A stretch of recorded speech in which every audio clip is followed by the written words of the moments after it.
Hello, hello, hello. I'm very excited today because I get to talk about something I'm very passionate about. It's something that I've dedicated years and years to study. And so I've called this talk Theosophical Gems from the Major Arcana, which sounds very esoteric. We all know what theosophical means, but some of you may not know what the Major Arcana is. So I might give you a bit of a head start on learning what that is. So we all have, well, some of us have little roadmaps that we use to guide ourselves back to source. And that might be the Bible, it might be the Quran, it might be the Torah. Here's some examples like the Book of the Law and the Havamal. My system for sort of uncovering that divine source, that divine wisdom is the tarot. And so the tarot breaks up into 78 cards, and it breaks up into 3 categories. And the Major Arcana is one of those categories. So first of all, we've had the Minor Arcana, which breaks up into the Wands, Cups, Swords, and Pentacles, which break up into different realms. So we're looking at the Wands, which is the energetic realm, the Cups, which is the emotional realm, Swords, which is the mental realm, and Pentacles, which is the physical realm. So the Minor Arcana kind of sums up our physical existence and the things we experience day to day. Next up we have the Courts, King, Queen, Knight, and Page, and each of the Wands, Cups, Swords, and Pentacles. And these kind of sum up archetypes, which if you're into Jungian psychology you might be familiar with. But today we're talking about the Major Arcana. And this is 22 cards that talk about deeply spiritual things, deeply divine sort of things. And so where the tarot comes from is actually kind of a mystery. And so I thought I'd get together a few quotes from various occultists and artists and their theories on where this comes from. And so of course I have to start out with Blavatsky. She theorized that it was Babylonian divining wheels. And she says that the real tarot in its complete symbology can be found in the Babylonian cylinders that anyone can inspect and study in the British Museum and elsewhere. Everyone can see these Chaldean antediluvian rhombs, or revolving cylinders covered with sacred signs. The secret of these divining wheels, or as de Merville calls them, the rotating globes of Hecate, left to be untold for some time to come. So that's quite a cool, mysterious sounding theory. I quite like it. See, we don't know where they came from, so you can kind of pick what you want to believe, you know. And so next up we've got Paul Foster Case's theory. Paul Foster Case, you can often find his works in most theosophical libraries. He's done extensive research on the tarot. He founded the Builders of the Adytum, which you'll see come up in Theosophia every now and then. So he theorized that it was the enlightened Brotherhood of Fez that came up with it, so in Morocco. So this sounds quite exotic as well. Quite a big quote, so I hope you don't mind. There's lots of quotes in this, I hope you don't mind. The tarot was incorporated into the ageless wisdom teachings by a group of adepts who were accustomed to meet at the city of Fez. After the destruction of the great library at Alexandria, Fez became an important centre of learning. It had a university which attracted students from every part of the world. To this ancient capital of culture came certain members of a brotherhood of enlightened men. They held conferences where they exchanged views, compared most of their recent discoveries, and discussed the philosophical conclusions indicated by those discoveries. Kind of sounds a little bit like a proto-theosophical society. One of the most serious obstacles in the way of free interchange of ideas was the barrier of language. It must be remembered that these adepts came from all parts of the globe, and though they were handicapped by the variations in their philosophical terminology, they were thoroughly familiar with the visual archetypes and patterns, archetypal patterns and occult use of imagery for the development of cosmic states of consciousness. So they decided upon the device of embodying the most important of their doctrines in a book of pictures that express the spiritual principles and occult powers of consciousness.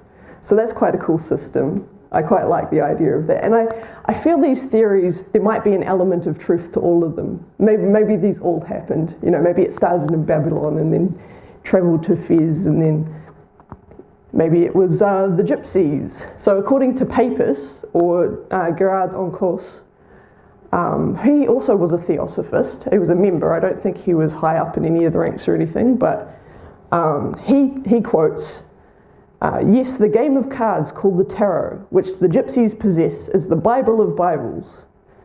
It is the book of Thoth Hermes Trismegistus, the book of Adam, the book of the primitive revelation of ancient civilizations. This also lines up with Cor de Geblin's theory. So he's also quite a prominent figure when it comes to the history of tarot. And then a more modern interpretation, which is a bit more sort of exoteric and not as exciting, but Rachel Pollack's theory is that the earliest known deck, complete except for a very few cards, dates from 1450 in the city-state of Milan. Called the Visconti Sforzatek, it most likely was painted by an artist named Bonifacio, if I can pronounce that, I win a prize. Bonifacio, there we go, Bimbo, Mr. Bimbo. As a wedding gift for a marriage between two noble families, the Viscontis actually ruled Milan, so this was quite a high up thing. And to have your own deck of images was quite a special thing for you to look through. Quite romantic sounding, but I still like the Babylonian, Gypsy, Fez kind of theories. There's also a lot of other theories, and I welcome you to come up with your own because you might as well. So some theories, it depicts the lost knowledge of Atlantis, very exotic sounding again. This one here I tend to follow quite closely, an expanded depiction of the tree of life, a diagram of the laws of creation. It comes up quite heavily in Kabbalah, which Blavatsky references quite a bit, especially in the Secret Doctrine that I've managed to have a wee bit of a flick through. But yeah, it kind of explains the order of creation. It's quite amazing how it lines up with this diagram. Also, another theory is the preservation of the wisdom of goddess-initiated witches during the long dark centuries of patriarchal religion. Sounds very feminist. A book of the wisdom of the Egyptian god Thoth. So he's the wisdom god, often connected to Mercury's Hermes, that kind of thing. And also it's seen as sort of a preservation of the knowledge of the Cathars while they were being suppressed in Rome. So let's finally get into it. Now that we've got all that out of the way. Okay, so first I thought it would make sense to not start with the first one, but to start with the 10th one. There's 22, by the way. And here we have the Wheel of Fortune, which is a very esoteric looking card and probably doesn't make a whole lot of sense to anyone. But what it's talking about here is the vibrational nature of everything that exists within everything. I believe it was, what was his name? Swami Vivekananda described prana as that sort of force that imbues everything with motion. It sets matter alive. So we see examples of this within the vibration of atoms, sort of the breathing of tides in our lungs and all these wonderful things. There's definitely an outward motion and an inward motion.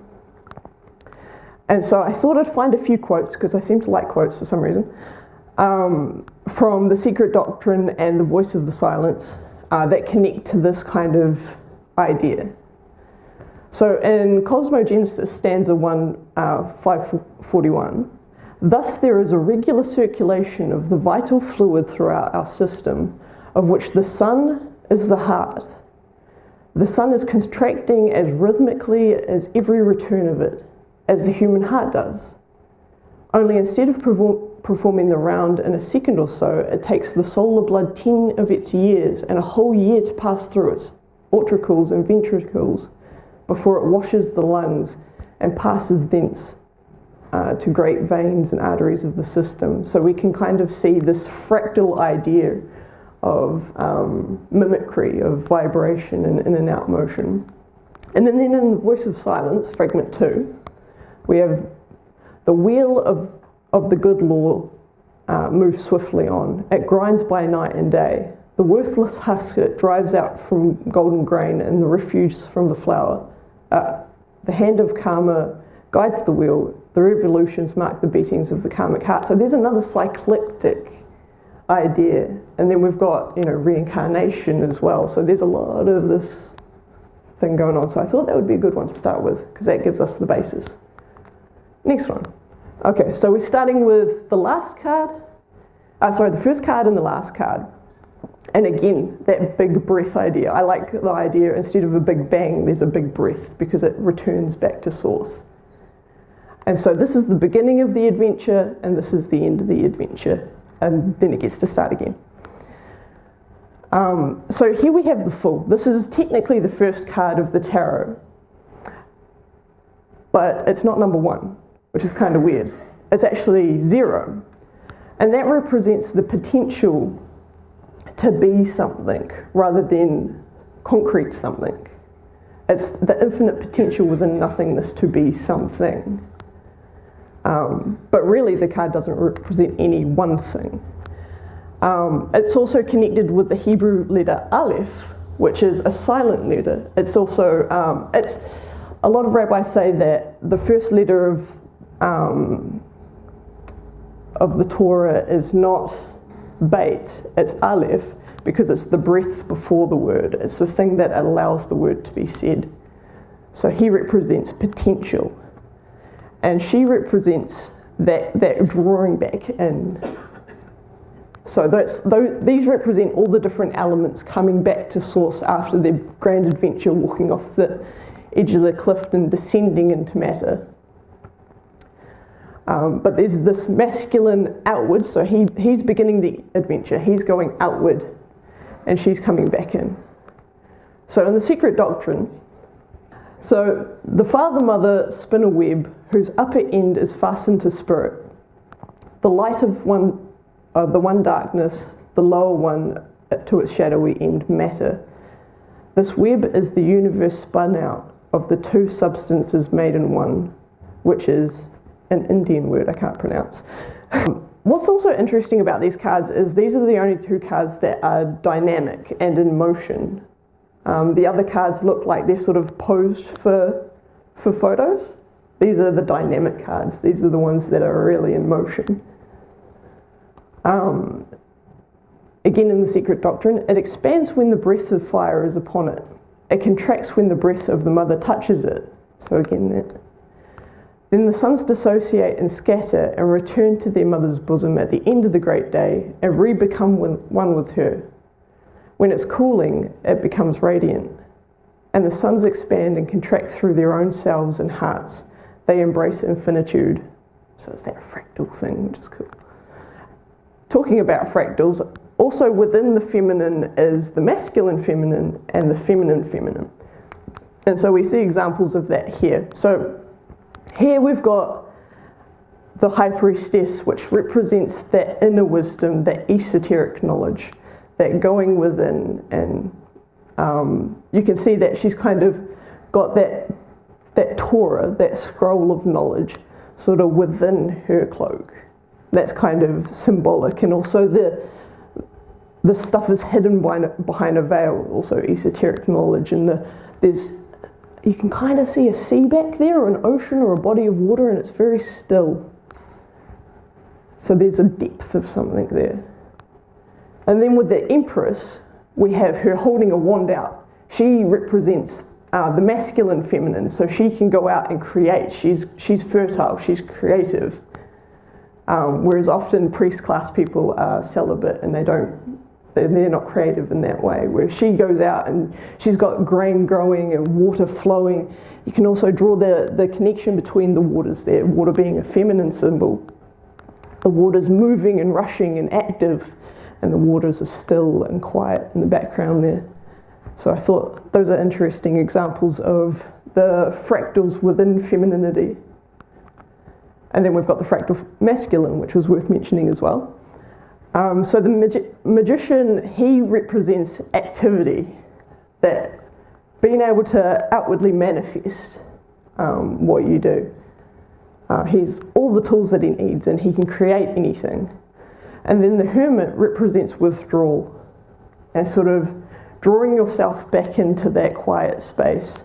But it's quite an active way of taking yourself away rather than just going in towards yourself. It's removing all of those noisy outside objects. But it's still a service to others act, because he lights the way for others despite being removed from everyone else. And so I thought that's quite a cool thing. Now we've got two very similar cards here, but also very different cards. Don't be scared off from the tarot because of a few scary images.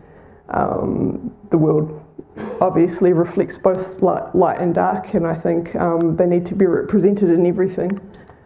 So here we have the Archangel Michael presiding over Adam and Eve, or the masculine and the feminine.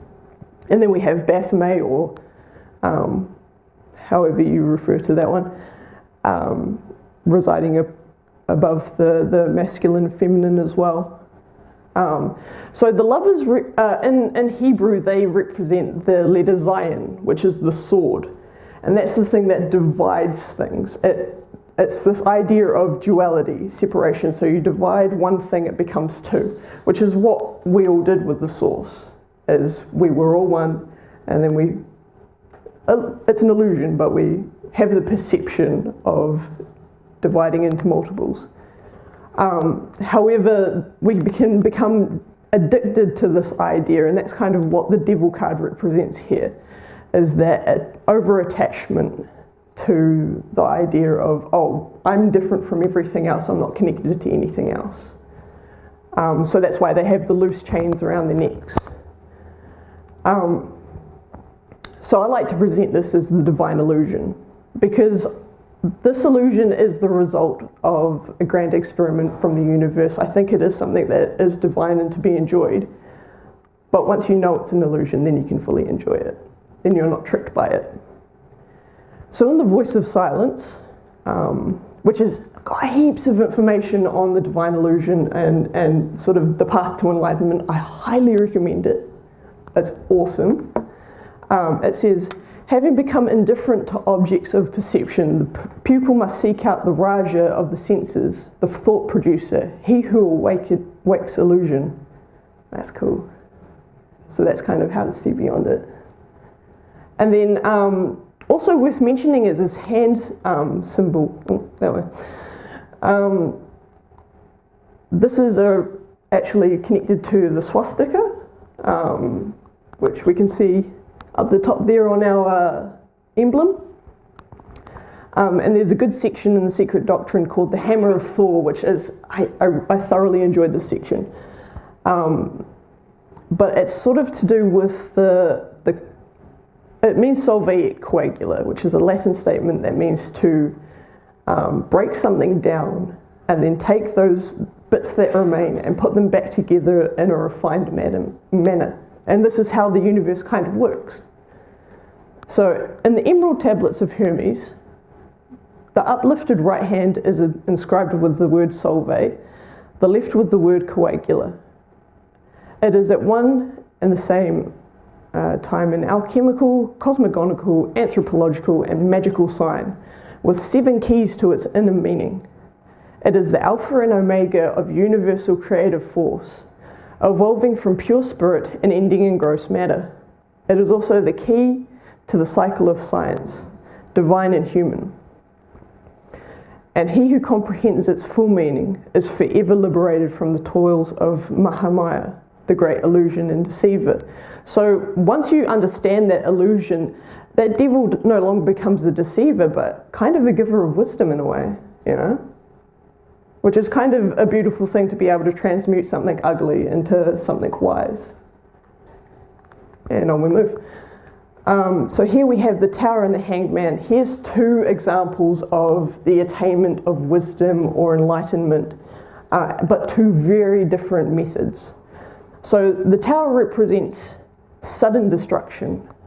And often in times of our lives where we go through sudden trauma, or things that change our mind in an instant, that can be a way of attaining a wisdom that, you know, we weren't expecting, and it quite often throws our ego out of the, you know, mix, and we realize, oh, we're all connected. So that's what that lightning strike up the top there represents, and the crown being knocked off. And then the Hanged Man is kind of a more sacrificing the self type of enlightenment. It's based on the mythology of Odin, who hung himself upside down from the tree of Yggdrasil, with his body submersed in the well of Erd. And there he hung for 9 days, struggling and suffocating and sacrificing his life, until finally this mystical well of Erd gave up the secrets of the runes, which I also think is the tarot. And he was enlightened that way. So it was through hard graft that he got that enlightenment. So we've got two different ways of gaining wisdom represented here. And in the voice of the silence, it says, "Before thou standest on the threshold of the path, before thou cross the foremost gate, thou hast to merge the two with the one, and sacrifice the personal to self and personal, and thus destroy the path between the two." So it's quite interesting. So here's an image of all the tarot cards. I've only covered just a couple, but there's 78 of them here. Here's the major arcana, which is the ones I was talking about. I only, like I said, displayed a few of them. And then you've got all the minor arcana and court cards here. So there's a lot to explore, and I feel like each card is a book in themselves. And you can really get into the symbology, and you can really meditate on them. They're fantastic tools. So I hope this encourages a little bit of curiosity, and sort of washes away a little bit of the fear involved with tarot, because a lot of people are a bit spooked by it, which isn't the case at all. Yeah, so there you go.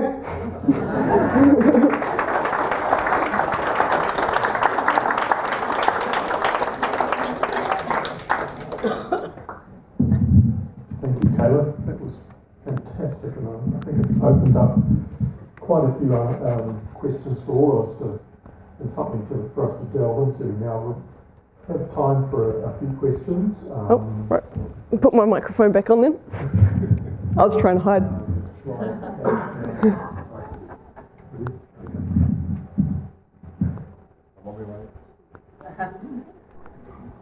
Not a question, but just a comment to say that.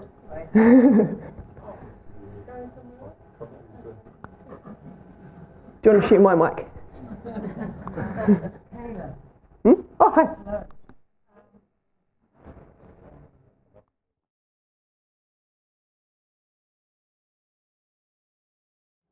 Yeah, so what I would do, and this is the way I was raised by a tarot reader, obviously. She always told me to sit and just sort of like energetically connect with the cards. She was very mystical like that. And then just sort of flick your way through them and sort of see what the symbology connects to you. You don't have to necessarily draw a card and that's you for the day, because that might not make any sense for you, but like just become accustomed with cards and sort of how they feel. And then you can like even design your own little ceremonies, because even if that's not the case, like in a spiritual sense, it's in a psychological sense. I think that puts you in the space to communicate with your higher self. It's just, yeah, set a little space for it.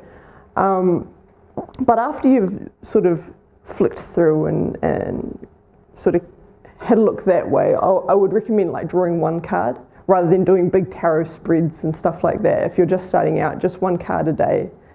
Don't even look up meanings or stuff. Just see how that applies to your life you know, and see how that works intuitively. And then you can dive down the rabbit hole of, oh, this Hebrew letter means this, and this number represents this, and, you know. But yeah, that's how I'd recommend it.